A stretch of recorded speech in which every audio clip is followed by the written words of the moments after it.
I'm JP Tuesday. And I'm Kiki Canon. As lifelong Disney fans, the work of countless talented Disney creatives have shaped our lives.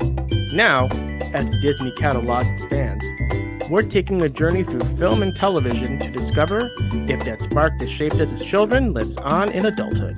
Does your favorite Disney media still cast that same spell? Join us as we find out. We are Rewatching the Magic. Cetus-Lupeedus, Kiki! Greetings, Major Tuesday. Yes, we are talking about Zenon, Girl of the 21st Century, but before we get to that, we do have a little bit of news we want to get through. Apologies, I completely forgot about the Hawkeye trailer until after we finished recording last week. We totally blanked on talking about that. I Want Rogers the Musical.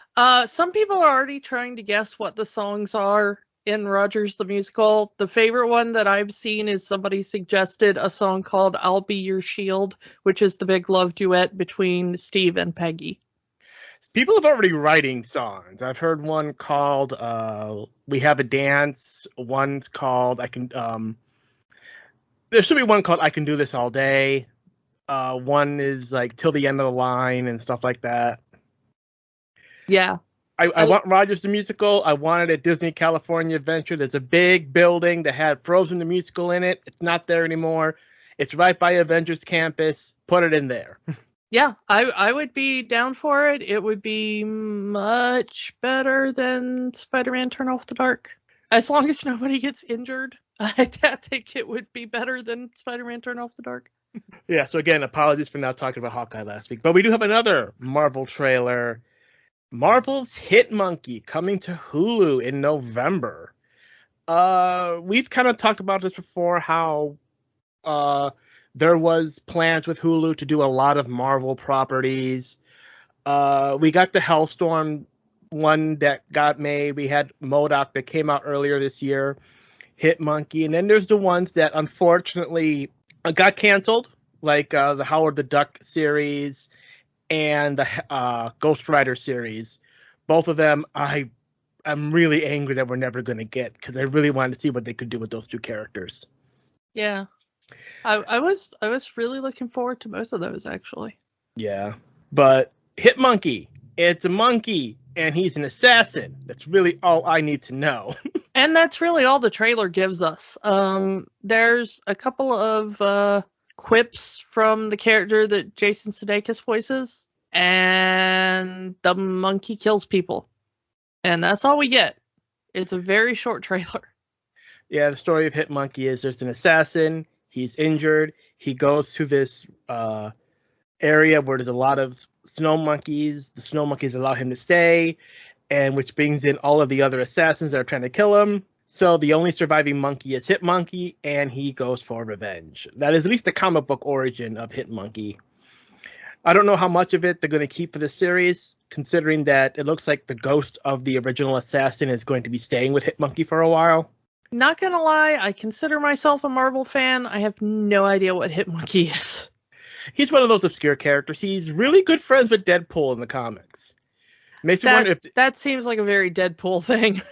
Like, I want Hit Monkey in Deadpool 3. that seems like a one-off joke from Deadpool that somebody went too far with. Like Deadpool is just standing there, and then he's like, "Oh, Hit Monkey! It's a monkey that assassinates people. Yeah, he's my buddy." And then somebody just went, "I want to write like a 20-issue series about that." The gritty backstory of this one-off joke. Yeah, and then somebody's like, "No, that was just like a 3-panel joke we put in like one issue of Deadpool." Like, no, that has to be a series. I have no idea where Hit Monkey comes from, and there's probably going to be somebody that's saying, "Well, actually," like, no, don't. Just give me my. Like I said, all I need to know is that he's a monkey and he's an assassin. That's enough for me. Can't wait till November to see this show.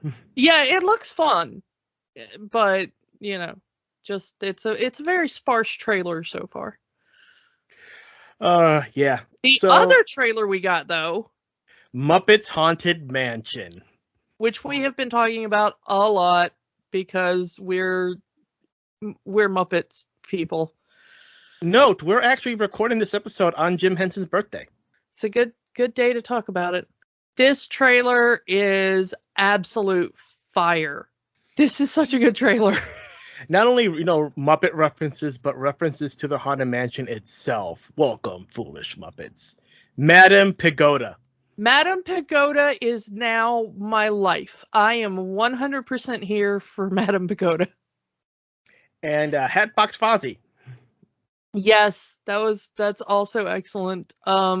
Looks like the story is going to be Gonzo and Pepe have to stay in the mansion. If they don't, they become part of the mansion. Hey, there's room for one more haunt, not two. The interesting thing is that they have revealed that the address of the mansion is also Jim Henson's birthday. 9/24. Yeah, they revealed that today as a thing in case you missed that. But it looks really adorable. I like the things like the electric mayhem floating around Madame Pagoda's crystal ball and annoying her with the music. Things like that. Fozzie's joke about usually I'm the only one dying up here was a really good joke. I can't wait to see this special. Was October 1st, they said, so it's just like a week away. Yeah, I want it now. Even if that trailer was the only thing we ever got out of this, I'd be okay with it. Yeah. It was just this really, really cute. I hope the full thing has a good pacing. As long as it's got a good pacing, I think it'll hold up as a concept. With the amount of celebrities they're packing into this, who knows? And there has been some people complaining, they're putting too many celebrities in these Muppet movies, and why can't let the Muppets do their own thing? And we talked about the Muppet movie last year, and every other scene featured a popular celebrity in it. Yeah, I mean, we talked about this a lot when we talked about Jim wanting the Muppets to, and Disney's Muppets are not Jim's Muppets. Let's just point that out. The Muppets brand was always kind of a celebrity brand. The Muppet show itself was every week here's a special celebrity guest. Yeah, and all of the Muppet movies were constantly cameos with celebrities, and that's what Jim wanted with it. So while the Disney Muppets are not Jim's Muppets, it's not out of character, even for Jim's Muppets. So, let's maybe lay off of that a bit. Yeah. I think it's just any excuse to hate on Disney for anything. There are many reasons to hate on Disney. A bunch of celebrity cameos in a Muppet movie isn't one of them. Yeah. I mean, we'll hate on Disney when appropriate, but, that ain't it. Speaking of hating on Disney when appropriate, we do have breaking news. Yeah, this news came out a few hours ago as we are recording this, so it's still a developing story. All right, so there's a new lawsuit in the works. This one has to do with Marvel. The estate of Steve Ditko has filed a lawsuit against Disney and Marvel to do what is called copyright termination. This all gets a bit kind of weird and technical. There is a provision in copyright law that authors or their heirs can reclaim rights that were originally granted to publishers after a certain statutory time. This would mean that Marvel would have to return partial rights to Ditko's heirs for some of the characters, including Spider-Man, Doctor Strange is one of them. Doctor Strange, Iron Man, I think, Ant-Man. A lot of the Avengers characters. And like considering we're getting a big movie that features both Spider-Man and Doctor Strange, hell of timing. Well, but the rights wouldn't revert, I think, until sometime in 2023. So we're talking about in a couple of years. And it would only be for partial rights. There is another termination notice that had already been filed from a former Marvel writer named Larry Lieber. Also, apparently, Black Widow creator Don Rico. I believe that's his heirs. I don't think Don Rico is with us still. But basically, a lot of people who had their hands in creating a lot of the Marvel characters that were featured in the movies are stepping up and saying that they kind of want their either themselves or their grandfathers or fathers or whatever to get their due. Kind of. This happened before. Some of you may remember when the Siegel-Schuster lawsuit went on for Spider-Man. For Superman, excuse me. So this happened before when the Siegel-Schuster lawsuit went on for Superman. That lawsuit against DC was unsuccessful. But it did end up with them getting name credit after that. Every Superman movie, like Man of Steel, Batman vs. Superman, Justice League, you'll get Superman created by Jerry Siegel and Joe Shuster. Yeah. Which is also kind of what happened with the cane finger thing with Batman as well. Is they're kind of like, well, we're not really going to give you all the gajillions of dollars that you're probably owed, but we will put your name on there. In a lot of ways, Stan Lee got kind of all the credit, and a lot of these writers and artists that worked on there didn't get the same amount of credit that Stan Lee got. I mean, let's just face it, Stan Lee got a cameo in like every Marvel movie until his death and after, you know. Yeah. And a lot of these other writers are not household names. Jack Kirby really was the only other Marvel writer that got that big due that Stan Lee got. And even then, you know, Kirby never got a cameo in any of the movies. Well, here's the problem, though. I'm going to say right now that they have a really hard hill to climb with this one.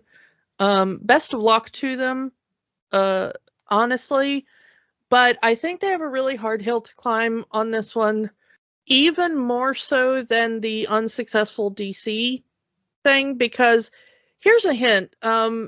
Siegel and Schuster, they are the undisputed creators of Superman. No one is saying that they didn't absolutely fully create that character. They brought that character whole cloth to the company. Marvel worked in a different way. They had something called the Marvel method, which is they sort of sat around in a bullpen and somebody would throw out an idea that was like, we're going to have a guy. Yeah, we're going to have a guy and he's going to be bit by a spider and he's going to have spider powers and he's going to climb on walls. You go draw it. You write some words about it. Yeah, make a story and all that. And then, you know, people would kind of go off and everything. And sometimes it wasn't always entirely clear how much each person really did contribute, because it was kind of a free-for-all.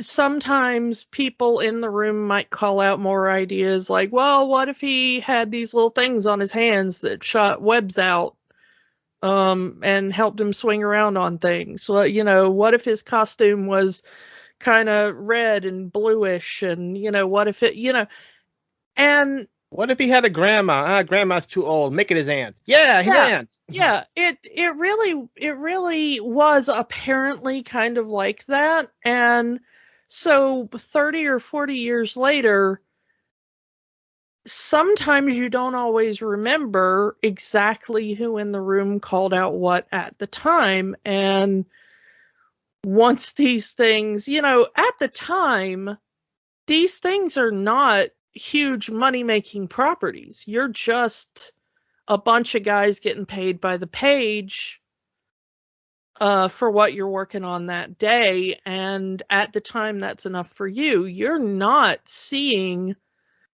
because at the time, none of this stuff, no comic is making that kind of money. Nobody's thinking about copyrights and movie deals and television. That's not a thing. That wasn't a thing in the 60s, no. Yeah, and so nobody's thinking about one day Disney's going to have, you know, multi-billion-dollar franchises and all the money in the world is going to be tied up in this ridiculous little idea we're calling out one day, and I need to make sure it's on paper that I have a 40% stock in the creation of Aunt May. It just, it's not a thing. And honestly, it shouldn't be a thing today. It's ridiculous that it should be a thing today. But at the same time, here's companies that didn't even really have a hand in any of this creation making all of the money in the world off of these creations now, you know. So it's gonna be difficult for most of these people to say, you know, I created this percent of this character and I am owed this amount in front of a court, because that's all a court cares about. And these things sort of get murky with the way Marvel did things back in the day. And if Siegel and Schuster couldn't do it, being able to say, we each created 50% of Superman, I really hesitate to say how the heirs of someone who was in a free-for-all room like that are going to be able to go up against the mouse and all of the lawyers that the mouse controls, you know? Yeah. We've seen what the mouse can do in court. Yeah. I mean, best of luck to them. Hope you get even a penny out of it, but, you know, I think they know what they're up against, and they might even just be wanting to have somebody remember their dads or their granddads or, you know, whoever it may be, you know, and get the name circulating out there and being like, hey, don't forget that these guys did the work too. Yeah. It wasn't all just Stan Lee. Stan Lee, you know, great guy, but, you know, it was a whole room full of people contributing to these characters you love. Yeah. Show some respect. Yeah. So I guess that's all we can say on that. Again, developing story. We'll see how it goes. So let's move on to the future. The future of 2049 with Zenon, Girl of the 21st Century. 4 words, Disney Channel original movie. The Disney Channel original movie. I mean, that is something we've talked about off mic for a while, since we started this podcast. How are we going to cover these movies, and which one do we start with? Do we start with, like, the more modern ones, like Descendants? Do we go to one of the more well-known ones, like High School Musical? I brought it up once in a conversation off mic, but you, Kiki, mentioned that several of our listeners had mentioned this movie, Zenon. Yeah, I've had a couple of people who listen to the show kind of ask, hey, are you ever going to do this one? So this is the one we kind of ended up on as our first Disney Channel original, because it's the only one that really got mentioned by any of our listeners as nobody was asking about, High School Musical behind the scenes, but a couple of people did bring up Zenon as a, hey, are you ever going to cover this? So, you asked for it. I remember this movie. I have not seen this movie in about 20 years. I remember seeing this movie with my, at the time, 5-year-old niece who loved this movie and could not stop watching this movie. I was not 5 at the time. This is 1999. We would have been, what, 17, 18 at the time? Yeah, this would have been right at the end of my final year of high school. I would have been getting ready to graduate. I assume you would have been too? Yeah, January 1999. So yeah, we were already out of the age range of the DComs, as it were. So, yeah. I think I might have had Disney Channel by this time. I think they may have added it to our cable by this point. But this would not have been something that would have appealed to me had I seen the commercials for it. Because this was very obviously aimed at, like, tweens. Yeah. 13-year-olds. The main character is 13 years old. Yeah, and even for like a 13-year-old, it really felt like it was going for like a kind of 10 to 12 age range. Like I said, my niece was 5 and in love with this movie. Yeah, I might even be kind of kind. I don't want to feel like I'm knocking this movie too much, because I was trying to think of, like, well, what was I into at the time? And the answer was Blue's Clues. I was into Blue's Clues at the time. So, like, I'm not trying to front that I was too cool for this movie, okay? I mean, you were one of the people that got really emotional when Steve put that message out a few weeks ago. We are a few weeks after the Stevening, which approximately every single person on the planet sent me that video within about a 2-hour period.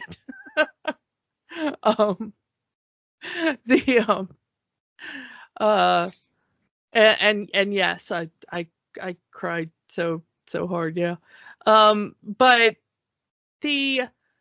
this is such a 90s film. Like, I mean, this is the very end of the 90s right here, but it is such a 90s film.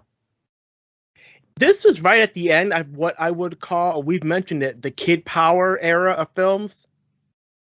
Oh, yeah, it is such a Kid Power film. And that's most, if not all, of the Disney Channel original movies. Here's this kid is smart, the adults just don't understand, and they don't listen to the kid, but the kid knows something, the kid's right, and in the end, the kid saves the day. Yeah, I'm going to talk about that more later, kind of when we get to the resolution of the film, but yeah, let's kind of get into this. This was apparently based on a book that came out like 2 or 3 years before they made the movie. And I didn't even know it was based on a book until doing the research for this movie. Yeah, the book apparently came out in 97, and it was a picture book. It was a little kid's book. Definitely, I'm guessing the only similarities between this movie and the book is there's a girl named Zenon. She lives in the future, and there's Earth there somewhere, and that's it. This was supposed to be a backdoor pilot. For a TV show, I assume, yeah. Yeah. It didn't stick, but it did spawn 2 sequels that aired on the Disney Channel. Zenon being the first DCOM to ever get a sequel. There was Zenon the Sequel 2 years later, and 3 years after that, there was Zenon Z3. Yeah, and I've kind of read the synopses for both of those, and each film sounds crazier than the last. All right, so Zenon the book is about a girl who lives in a space station, which is in this movie. She's sent out to Earth to live with her aunt to keep out of trouble, and spends summer on a farm, learning the old-fashioned low-tech way of life. That's very little in this movie.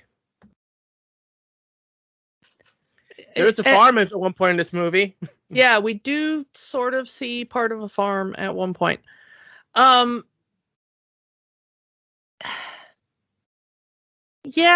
I don't know. We get some very interesting cast people, a few of whom we've talked about before.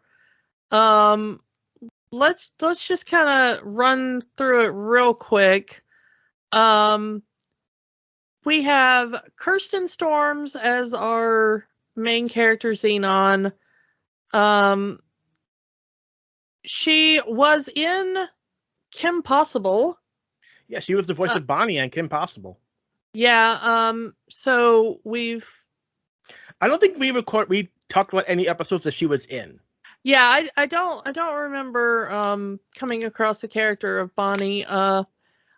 Interestingly, she played the grown-up version of a character I remember from the only soap opera I ever watched.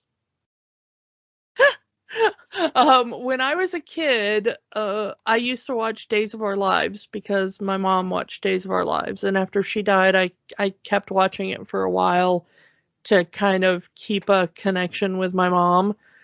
And the big, like, power couple on there had a baby, and I never made it out of the point where the baby on there was past like toddler age or whatever, but apparently when the kid grew up, it grew up into the chick who played Zenon. But I never made it to the point where she played that character. And then later she went on to be on General Hospital. So she was a soap opera actress after she did Zenon. Good work when you can get it. Yeah. But Raven-Symoné was her best friend, Nebula. Nebula? Oh no, is Gamora on the way? Not that Nebula? Although Raven-Symoné playing that Nebula will be awesome. That would be kind of cool, yeah. But, of course, Raven-Symoné was best known for Cosby Show. That's So Raven on the Disney Channel a few years after this movie came out. Yeah, and then she went on to do That's So Raven, and she was in one of the Princess Diary movies and all that kind of stuff. And then, of course, she also did Kim Possible later on. And now she's kind of doing her own thing. She was on The View for a while, and yeah, she did a revival of That's So Raven called Raven's House for the Disney Channel. Yeah. And now, she's just being kind of awesome, and, she just kind of hanging out and, hanging out with her wife and, her family, and they're living her best life. Yeah, she's kind of been living her best life for a little while. It's pretty awesome. But we've talked about a couple of the people that have been on here. One of which is the commander of the space station, played by Stuart Penkin, who we talked about back when we did Dinosaurs. He's the voice of Earl Sinclair. So he's in here. We talked about one of the kids, Andrew, one of Zenon's friends, cohorts, played by Brendan Richard Jefferson, who played X-Ray in Holes. So we've talked about him before. Her aunt is played by a woman named Holly Folger, who, if you were watching sitcoms back in the late 90s, you may remember her as being one of the characters on Ellen. Ellen's TV show when she came out and all that. Holly Folger was one of the main characters on that show when that made big headlines. Philip Reese, the guy that plays Protozoa in this movie, the big rock star, he has been most recently seen in Doctor Who. He came back for the Christmas special, The Husbands of River Song. And he also showed up in the George R.R. Martin TV series Night Flyers that came out a couple of years ago on Sci-Fi Channel. One of Zenon's other friends was known for playing the son of Teal'c on Stargate. Ryak. So if you were watching Stargate back in the 90s, you'll remember him from that. Her mom is played by B'Etor, one of the Duras sisters from the Star Trek Next Generation and Deep Space Nine and the films and all that kind of stuff. And her boyfriend is played by Gregory Smith, who is Alan Abernathy in Small Soldiers. So, 90s kids will remember. Yeah. 90s kids can't forget. They remember everything. Yeah. But yeah, so it's kind of a really bizarre, interesting cast. Some of the people that show up. The guy that plays the big villain in this, Wyndham, is one of those guys that just showed up everywhere at the time. He was in like Hard to Kill with Steven Seagal, and he would show up on like Remington Steele and X-Files and Murder, She Wrote. And he was just one of those guys that it was hard to get away from him. Hey, it's that guy. Yeah, hey, it's that guy. Guy named Frederick Coffin. He showed up, which is an awesome name. Respect to that name. If you're, I don't know if that was his birth name or a stage name, but awesome name. But yeah, it's a rather interesting cast, and I found myself going, wait a minute, quite a lot for this. A lot of people in this movie is, oh, hey, it's that person. Yeah, I was really shocked to see Gwyneth Walsh, B'Etor, as her mom. I was like, oh, that was not a person I expected to see. And she's so sweet in this. It's no offense to Gwyneth Walsh, who the sweet woman, but I did not expect to see her be like this very sweet motherly type, because I'm used to seeing her pull out bladed weapons and try to kill people. What Klingons need is a calming helmet. Yeah, like the stress helmet. Yeah.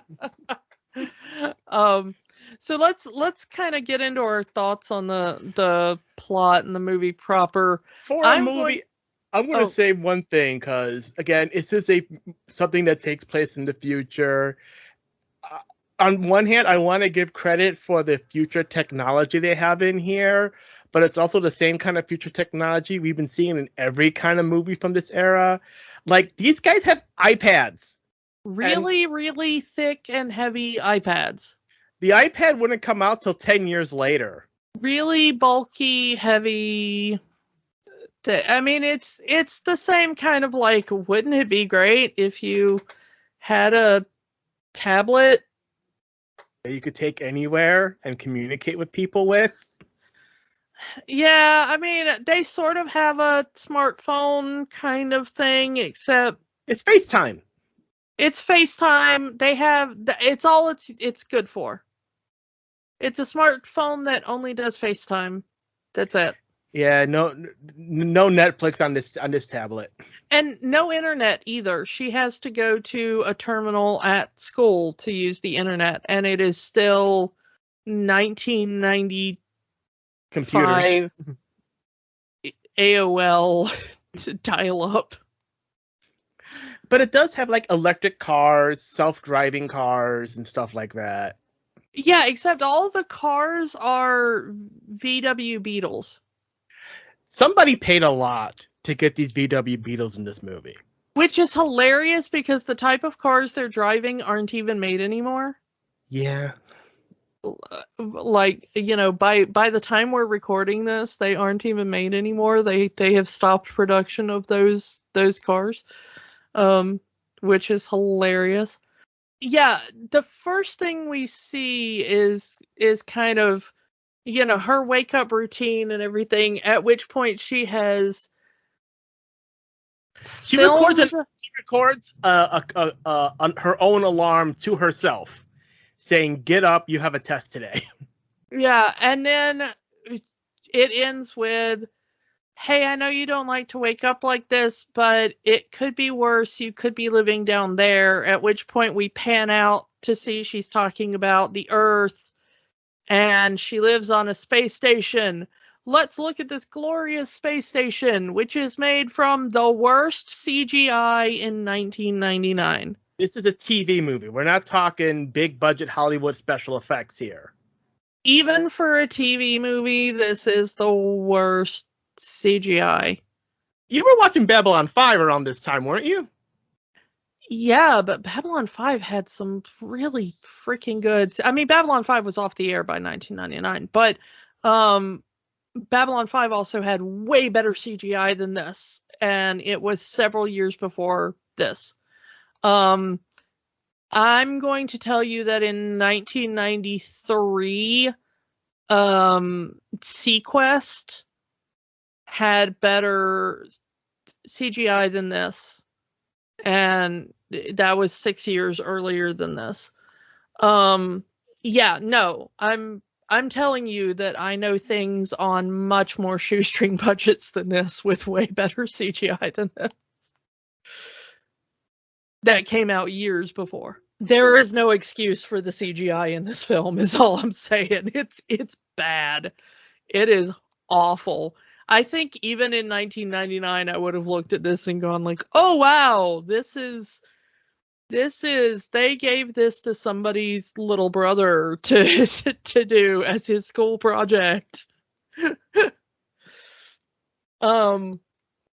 And my favorite part of this film is that every single door has a Simon game embedded in it. And I want to know why. I want somebody to find me the set designer for Zenon Girl of the 21st Century. I want a name. Can you imagine that's how you unlock your door? It's playing a game of Simon.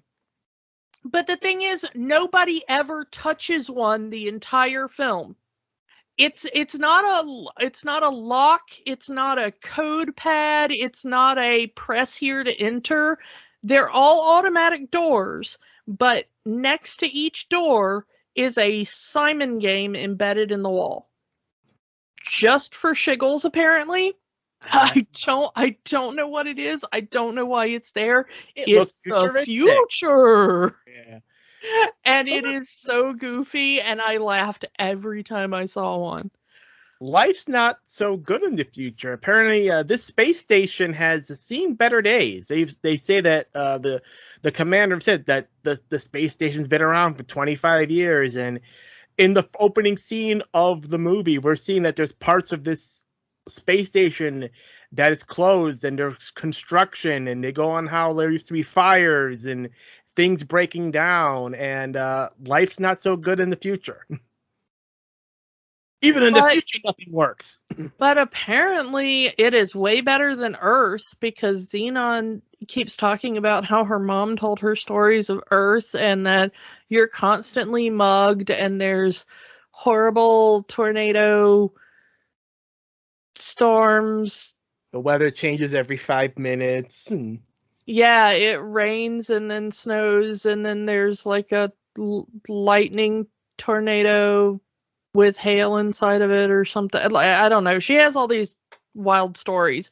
And the thing is that you kind of sort of believe her at first, because, I mean, look outside right now. You know, yeah. It's like... that might be the future in 2049, if we're still here in 2049. Just in the month before we've recorded this, like, one half of the country is on fire, and the other half of the country is like flooding in ways that it probably shouldn't be at the same time. So, all of these stories she's telling, I'm kind of like, yeah, that kind of sounds like where we're headed. Okay, I can buy it, And so I'm like, okay, yeah, sure. I'd stay there too. It is a bit of an annoying life, because someone tried really hard to make it future slang, kid time, ultra major coolness, nebulitudinous, lunar. The slang, yeah. Well, kids have slang, so I understand the idea of giving these future kids new slang words. I get it, but it gets annoying after a while. You know what? As a linguist, this kind of bothers me, because I kind of want to go, that's sort of not how language works. I mean, it is, but it isn't. But I don't know. Maybe just call a linguist and ask them. Like, they can't even afford these CG. You think they can afford a linguist? Oh, we're dirt cheap. Like, show up and give us a bag of Cheetos. I'm sure that be like, here, linguist. Do you want a taco and to play with words? We'll put your name in a movie. Like 12 of us will show up. It'll be fine. Nobody cares about us. We'll be like, you remembered we exist? You'll let us play with the word things? Okay. One thing I do want to point in this one is that apparently there's no actual teachers on this space station, since the one teacher we see is a hologram, likely from Earth. Well, yeah, space is limited, and people care about teachers even less than they care about linguists. Trust me, I'm both. And this is not just any old space station. This is a corporate-owned space station that is there to do research for a company. Capitalism in space! Yay. Elon Musk was right. Don't ever say that again.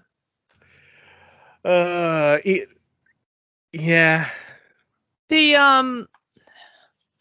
The thing is that Zenon's parents are doing medical research in space. Something about bone marrow.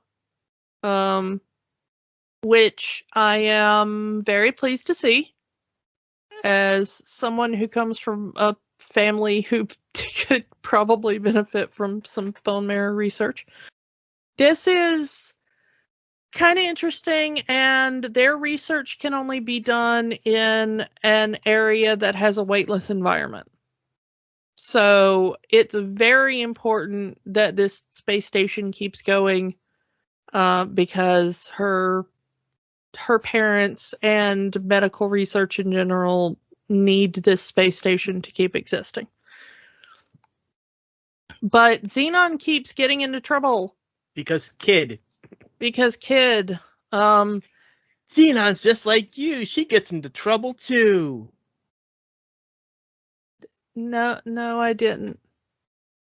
You were a good girl? I was the most boring kid ever, yeah. My getting into trouble was I didn't clean my room in time. that was like the worst trouble I ever got in. Yeah. But the thing about it is that one of the main plot points of this movie is that Xenon's favorite band, Microbe, and her one and only super crush lead singer, what's the name of this stupid guy? Protozoa. That is a heck of a stage name. So Microbe and their lead singer Protozoa are coming to the space station to do the first ever rock concert in space. And they're going to hold a contest with the kids on the space station, and the winner gets to go on stage and dance with the band. But at the same time, the commander is saying, the boss is coming up here to check on what we're doing. And if he doesn't like what he sees, he's going to shut us down. So everybody has to be on their best behavior, but also Zenon wants to scavenge from all the recycling bins, which is how the kids get the materials to make all their cool clothes and jewelry and stuff. They just take things from the recycling bins. It's not a bad thing. At least it's recyclable stuff. Yeah, and honestly, I don't know why they don't let the kids do it so long as it's not really necessary stuff. I think it's one of those safety things, because they try to make the recycle bin thing look like the garbage pit from Star Wars, but it's not disgusting garbage. But, like, why don't they just have a day where, like, the kids can pick through some of the less awful stuff before it goes into the recycle bin? Zenon is not the only kid on the space station, you know, and everything needs to be recycled on the station anyway. Yeah. If they know the kids are doing this, why not do a bit of harm reduction? Like, you know, take a little bit of the cloth and some of the lesser important metal or whatever, and be like, okay, kids, here's the recycle stuff, have your day, and then whatever the kids don't take goes into the recycling bin. Yeah, that would make sense. Yeah. I mean, because it's still being recycled, you know? Yeah. It's still being reused. And it's keeping the kids out of trouble because they're doing crafts with it. Yeah, Zenon takes all of this recycled material and makes a statue of Protozoa as her, I'm their #1 fan, please let me win the contest. And it looks amazing. Yeah. I mean, good job. I like that Nebula just writes an essay. Not very creative, Nebula. Well, no, I do appreciate that Zenon says that is what Nebula is good at. Zenon is good at crafting things, and Nebula is good at words. I wish the crafting would have played more into the plot. Yeah, it would have been cooler, but I did like that they threw in when Nebula says, you made a statue and I just wrote some stupid words. And she said, but no, that's your skill. You know, you have the skill with words and I have the skill with, and that's what makes us cool. And I wish they had played into that a little better. I get that this was supposed to be a pilot. Mm-hmm. And that had this gone to a series, it probably would have shown up more in future. Yeah. But I did like the idea that Zenon didn't go like, well, that's what makes me better than you. Well, that's her BF. Gotta support the BF. And I did like that about Xenon's character, is that she's very supportive of the people around her. Yeah.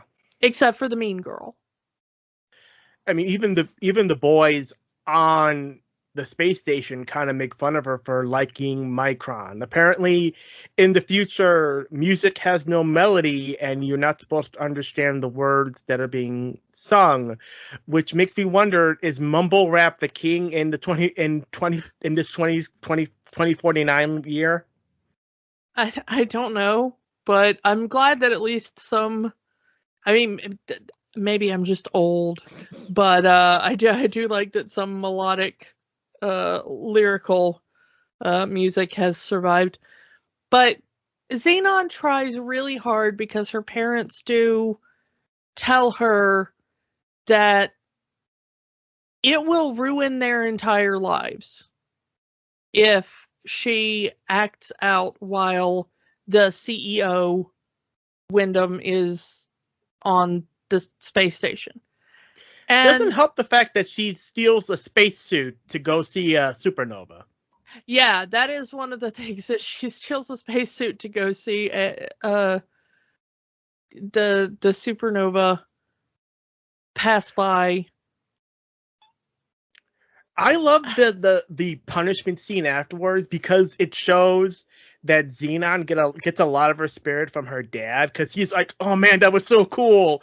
You're still in trouble, but that was so cool. Yeah, her dad is the one that she connects with more, and her mom is more aloof and focused on her job, and but she does promise to be good, and she does genuinely try, and that's the really tragic thing. Yeah. Is that she really, really tries, but she immediately catches on that there is something not right about the CEO, which good for her. There's never anything right about a CEO. She notices that every time the CEO lies, he tends to blink very rapidly. So when he says, oh yeah, I'm a big fan of Micron, or he talks to the other kids and how he's really into what they're into, trying to butter them up. But she instantly knows the minute he talks about being a fan of Micron and their big song, that she can tell that he's kind of full of crap. Yeah, he gets the name of the band wrong. It's he gets the lead singer's name right though, but not the band. Yeah, he says, Microscope. Yeah, he says microscope instead of microbe. And she's immediately like, yeah, right. You're a big fan, sure. But she butters him up, and she tries to, make her parents look good in front of him, but she immediately knows that something's wrong. And then while she's trying to find stuff in the recycling bin for her statue, she notices his lackey, Lutz, is trying to break into a really restricted area on the space station that nobody should have access to, because it's very sensitive and could cause problems if the wrong people are in there.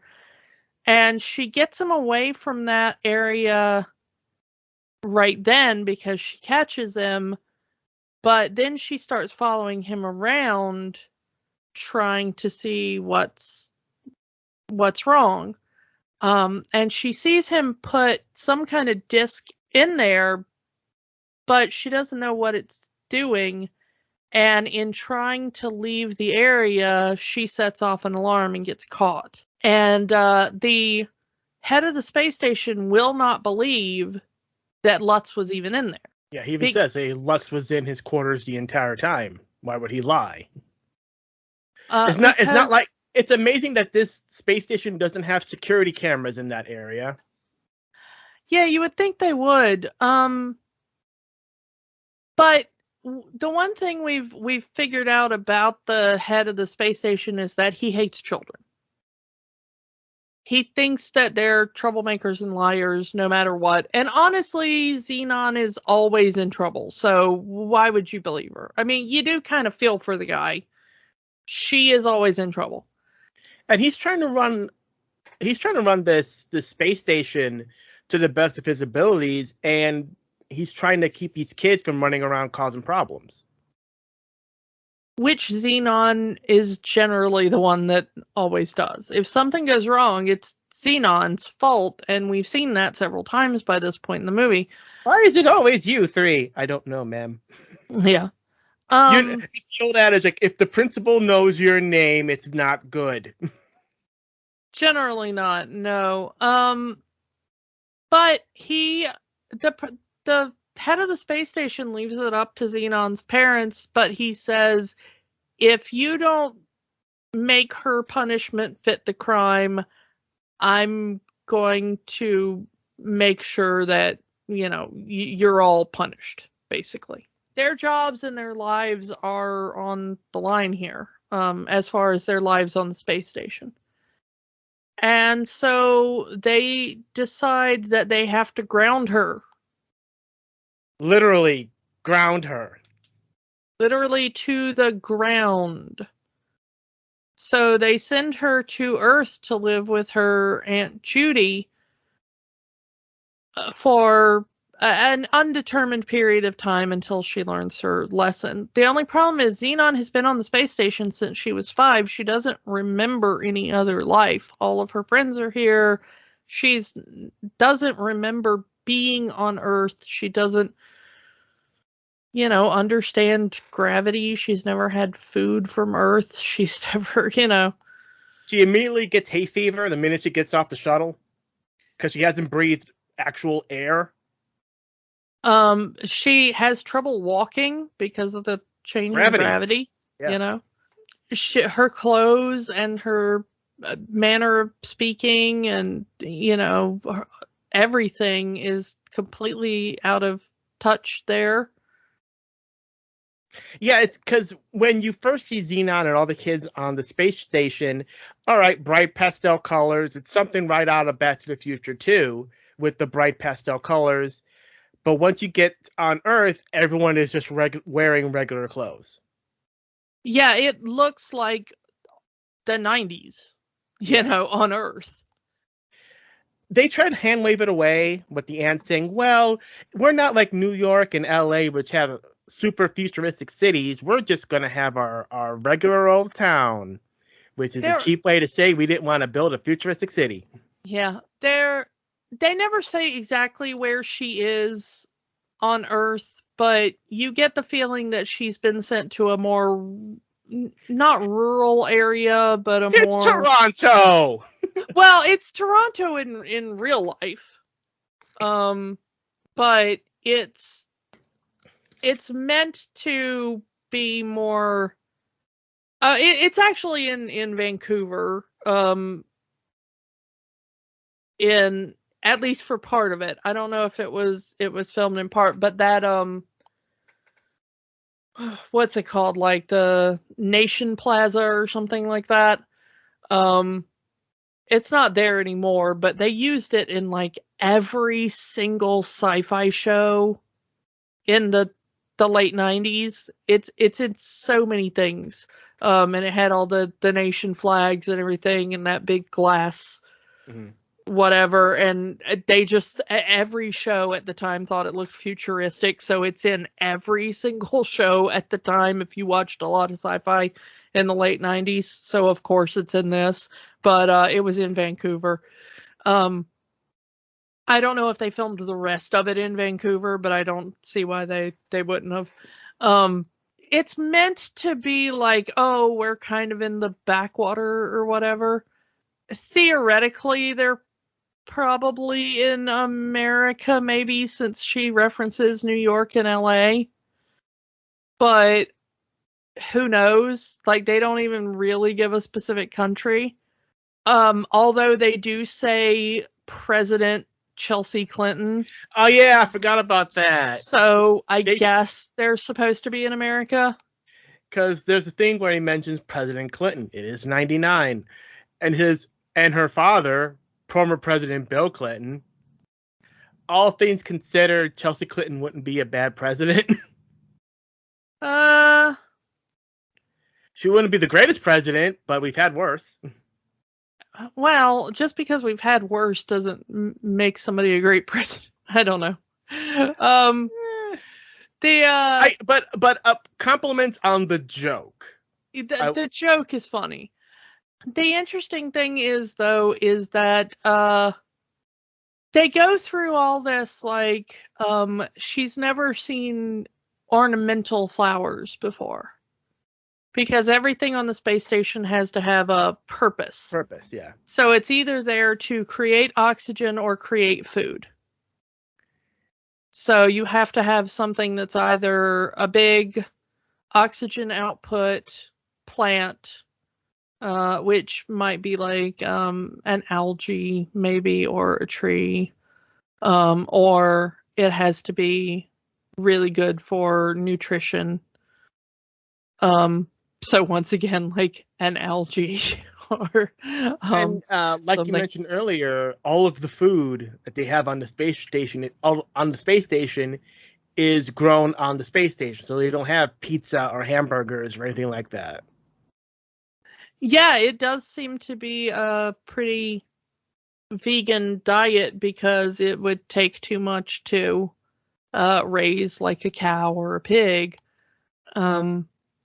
On the station. So it seems to be a lot of like protein bars and stuff that she's eating. Impossible burgers.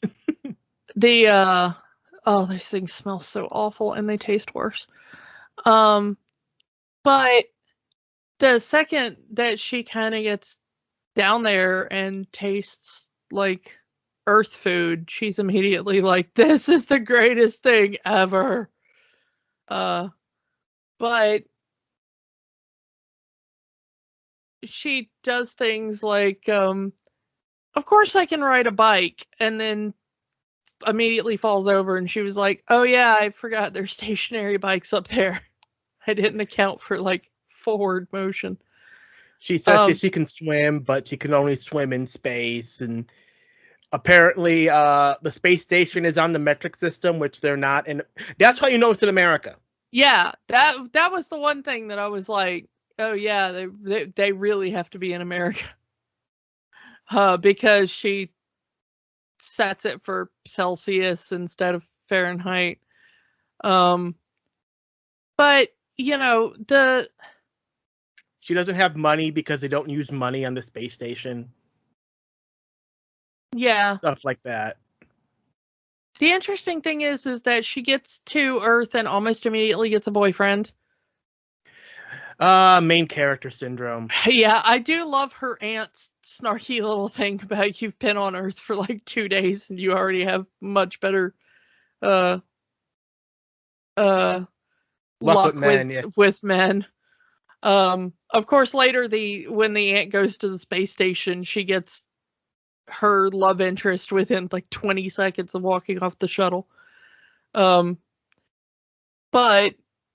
the interesting thing is that she gets her boyfriend, and her boyfriend's like, I work with horses, do you want to go with me? And then Zenon's like, oh, like real horses? And I was like, Zenon, horse girl of the future. Which I thought was kind of cute. So yeah, Greg's job is that he takes care of the horses on this farm. Which, cool job. Yeah. Cool job, Greg. her middle part of the movie for me kind of dragged because it was just kind of fish out of water, yeah. but it wasn't interestingly fish out of water. Yeah, you can really tell this is supposed to be a pilot because each of the 3 acts of this movie is structured like each one is an individual episode of a TV show. But the more interesting plot is what is going on with this Wyndham character. On the space station, in the kind of when the alarms go off, when Zenon sets off the alarms, Lutz drops the disk he was putting into the computer system, and it's found by Nebula, who just thinks like, oh, cool recyclable thing, and she turns it into an earring for Zenon that she gives her when she's leaving the space station. And Lutz sees it when they're back on Earth and immediately starts trying to get it back from Zenon because he recognizes it as his disc. The old adage of discs will get smaller, and this disc, this CD, is about the size of a quarter. Yeah, it's rather large. But the point is that, that was one of those things. I mean, Men in Black was around the same time and had that same kind of joke. Yeah, but Lutz begins to follow Zenon around trying to get this disc, ends up tossing Aunt Judy's house trying to look for it, and following Zenon on her first date with Greg, all that kind of stuff. So Zenon, with the help of Greg, finally realizes that this earring is what they're looking for and figures out it's a computer disk, and they put it into a computer and immediately fry the computer because it's a computer virus. But they have a smart friend. You have Andrew here. They have X-Ray here, who is super smart and is able to reverse engineer the virus into he calls it an undo button, but it's an antivirus. Yeah. But they quickly figure out that it's basically meant to crash the space station. It's just taking longer to do it because the systems on the space station are much more complicated and there's more of them. So Zenon calls her parents on the space station. She's like, hey, everybody, is everything okay? Are you experiencing any glitches up there? Is anything going wrong? And they're like, no, honey, everything's fine. She's like, I really need to get up there. I have this antivirus that can completely fix your computer system. I tried uploading it remotely, but it will only work if I'm physically bring it to the space station. You need to get me on a shuttle and back up to the space station right now. I can fix your systems. And they're like, there's nothing wrong with our systems. You're just trying to get back up here so you can see that Protozoa concert. Yeah. And we're not going to let you do that. You have to stay down there and learn your lesson. Okay, bye. And they hang up, and immediately it shows the parents going like, how did she know everything was going wrong on the station? And like everything is exploding behind them. Everything is going wrong on the space station. And immediately I'm thinking, okay, your daughter on the ground, where no news has gotten out about the space station, has said, hey, I know the space station is going crazy, and I have a thing that can fix it. Just the fact that she knows everything is going wrong on the space station, wouldn't you at least hear her out? It's the product of the kid power movie where the parents never trust a kid. You know, in a realistic world, yes, they would at least ask the kid something, or at least later in they do it later in the movie where they straight up accuse Zenon of sabotage. Yeah, but even if you thought she sabotaged it, wouldn't you want to question her about how she sabotaged it so you could figure out how to fix it? True. I mean, wouldn't you at least keep her on the line and ask her questions? The fact that she knows what's going on a space station she's had no contact with for like a week seems suspicious at the very least. Wouldn't you have like somebody detain her on the planet even? I don't know. I don't know. So obviously the parents are going to be no help. So she calls Nebula and saying, "Hey, I need you to look at the schedule of ships that are going to deliver supplies to the space station. Tell me when the next one is leaving. I got to get one on there because something's going down." Yeah, and Nebula finally confirms for her, like, oh yeah, everything's going nuts up here. Everything, stuff is on fire. Everything, like, we're losing power. Things are going cold and then hot, and stuff doesn't work. And Xenon's like, I know it. I knew it. And everybody up there is gonna die if I don't get back up there with this chip. And all of her friends race to go get to this cargo ship that's leaving within the hour, and they just miss it. Don't you just hate it when you run into the bus stop and you just see the bus fly by? Oh, the worst. But luckily for her, Protozoa is about to leave in their shuttle, his shuttle, microbe shuttle, up to the space station for the concert. So she has to get there and get on microbe shuttle to get up to the space station. Now, the interesting thing is that Wyndham is one sick man, because they discover over the course of the movie that his company is basically bankrupt at this point. And the plan is that they've uploaded this virus. It's going to slowly cause the station to break down.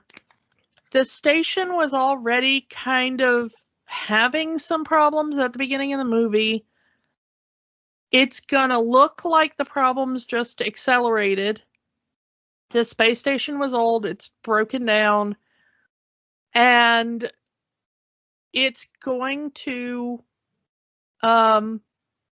basically fall out of the sky with all hands on board, including the most popular band on the planet, who just unfortunately happened to be there at the wrong time.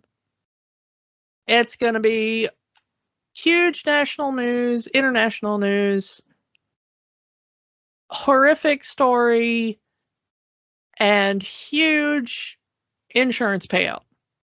And then Wyndham can rebuild his company and everybody will feel bad for him. Oh, what a tragedy. Who could have seen it coming? It's really, really big arson. That's what it is. Yeah, it really kind of is. And Zenon has discovered the plan. And she ends up going back up with Protozoa. Her aunt ends up getting on board the shuttle. Her aunt that is scared of any sort of Flying, travel or anything. Because she's trying to protect Zenon and take care of her. And in an attempt to get the disc back, Wyndham and his lackey end up on the shuttle as well, all headed towards the space station as it's quickly heading toward meltdown. Zenon gets up there and, with the help of the kids down on Earth, they all kind of help her get where she needs to go. And she's finally able to get the antivirus in, and just seconds, before the ship, self-destructs or whatever, is able to save the day in front of all of the adults so that she can prove she was the one that did it. And they're able to prove that Wyndham and his lackey were the ones that sabotaged it. They're able to have the Protozoa concert. Zenon gives Nebula her dance. Well, because she saved the space station. What does she need? And she even says, I spent the last several hours in a shuttle with Protozoa. I don't need to be on stage dancing with him. Yeah, she ended up beating him at poker and, all that kind of stuff. So, it's fine. They're buds now. Yeah. They play a song for Greg back on Earth, a love song. Yeah, there's a name for this song. I gotta find it. They just do the zoom. Everyone calls it Zoom Zoom in the movie. It is called Supernova Girl. Yeah, it's the Zoom Zoom Make My Heart Go Boom Boom song. It's not the worst song I've ever heard. It's not the greatest song I've ever heard either. This is not gonna be a chart topper. This just sounds like wasn't. This sounds like the B-side song of a single. Yeah. But the parents are all like, "Oh, you're the best daughter ever. You're the greatest. You know, we'll love you forever. We'll, you know." And Zenon's aunt and the commander have hooked up. Yeah, she comes off the shuttle, and thanks to all of the shaking of the space station, she immediately falls into his arms, and they have their little meet cute and everything, you know. But I don't know. The thing I was gonna say about the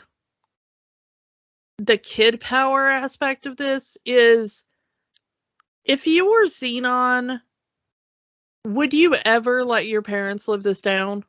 No. Like, I saved your job. No, I saved this whole thing. Your life. I saved your life. I saved everybody's life on this space station. And you didn't believe me. I told you things was going down. I told you the boss was shady, and you didn't believe me. Like, at that point, if you're ever, like, doing anything, you know, you're cooking dinner, and you're like, I think it needs more salt. And your dad's like, I don't think it needs more salt. And you're like, oh, yeah, remember how when I was right about the space station going to blow up and kill everybody? And you didn't believe me? Yeah, I think it needs more salt. Like, I would be like the pettiest person about that for the rest of my life. But that's not very Disney. Well, yeah, I don't care. But honestly, I think pettiness would be very Disney, but... Real life Disney, yes. The persona of Disney, no. Real life Disney, maybe on-screen Disney, not so much. But that's the thing about these kid power things, is that I don't know what the sequels are like, but at that point, who can question that kid anymore? I think we should turn left here instead of turn right. Oh, really? Like, you thought that there wasn't anything wrong and that there was no virus eating your space station and going to kill everybody? Really? Is that how you think we should turn left? Like, sorry, Zenon. That's what I thought. I've learned from experience, Kiki is always right. And I haven't even saved a space station.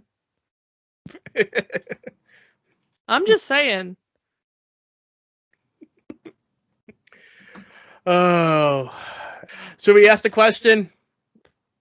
Might as well.